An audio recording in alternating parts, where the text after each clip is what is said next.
এবার পৃথিবীতেই চীন বানাচ্ছে কৃত্রিম সূর্য। সূর্যের বুক চিরে লুকিয়ে থাকা অসীম শক্তিকে এবার পৃথিবীর বুকে বন্দি করার চূড়ান্ত প্রস্তুতি নিচ্ছে চীন।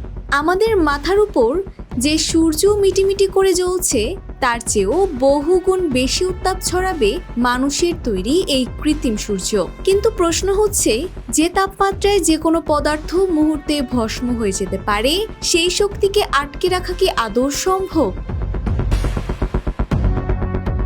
চীন কিন্তু সেই অসম্ভবকে সম্ভব করতে চলেছে। সম্প্রতি তারা তাদের উচ্চাকাঙ্ক্ষী ফিউশন প্রজেক্টের জন্য তৈরি করে ফেলেছে 582 টন ওজনের এক দানবীয় অতিপরিবাহী বা সুপার কন্ডাক্টিং চৌম্বক। হেফেইয়ের ইনস্টিটিউট অব প্লাজমা ফিজিক্সের তৈরি এই ডি-আকৃতির কয়েলটি লম্বায় 21 মিটার আর চওড়ায় প্রায় 12 মিটার। কোনো ফিউশন রিয়েক্টরের জন্য বানানো এটি এখন পর্যন্ত বিশ্বের বৃহত্তম ম্যাগনেট।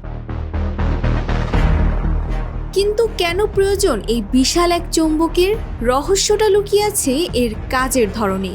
চীনের এই burning plasma experimental super conducting টোকামাক বা বেস্ট রিয়েক্টরের ভেতরে তৈরি করা হবে প্রায় 100 মিলিয়ন ডিগ্রি সেলসিয়াসের চেয়েও বেশি উত্তপ্ত প্লাজমা। এই তাপমাত্রা আমাদের সূর্যের কেন্দ্রের উত্তাপের চেয়েও কয়েক গুণ বেশি হবে। স্বাভাবিকভাবেই পৃথিবীর কোনো ধাতু বা কঠিন পাত্রের সাধ্য নেই এই ভয়ঙ্কর প্লাজমাকে ধরে রাখার। আর ঠিক এখানেই প্রবেশ ঘটে এই অদৃশ্য খাঁচার। এমন 16টি সুবিশাল শক্তিশালী চৌম্বক ক্ষেত্র একসঙ্গে কাজ করে প্লাজমাকে শূন্যে ভাসিয়ে রাখবে, যাতে তা রিয়েক্টরের দেয়াল ছুঁতে না পারে। চীনের লক্ষ্যটা কিন্তু খুব পরিষ্কার। সৌর প্যানেল, বৈদ্যুতিক গাড়ি আর ব্যাটারি প্রযুক্তিতে বিশ্বকে নেতৃত্ব দেওয়ার পর তারা এবার চোখ রেখেছে ভবিষ্যতের শক্তির আসল চাবিকাঠির উপর। 2027 সালের মধ্যেই এই বেস্ট রিয়েক্টরের নির্মাণ কাজ শেষ করতে চায় তারা। আর সব ঠিক থাকলে 2030 সালের মধ্যেই পরমাণু ফিউশন থেকে বিদ্যুতের বাণিজ্যিক উৎপাদনের এক অবিশ্বাস্য ইতিহাস সৃষ্টি করবে চীন।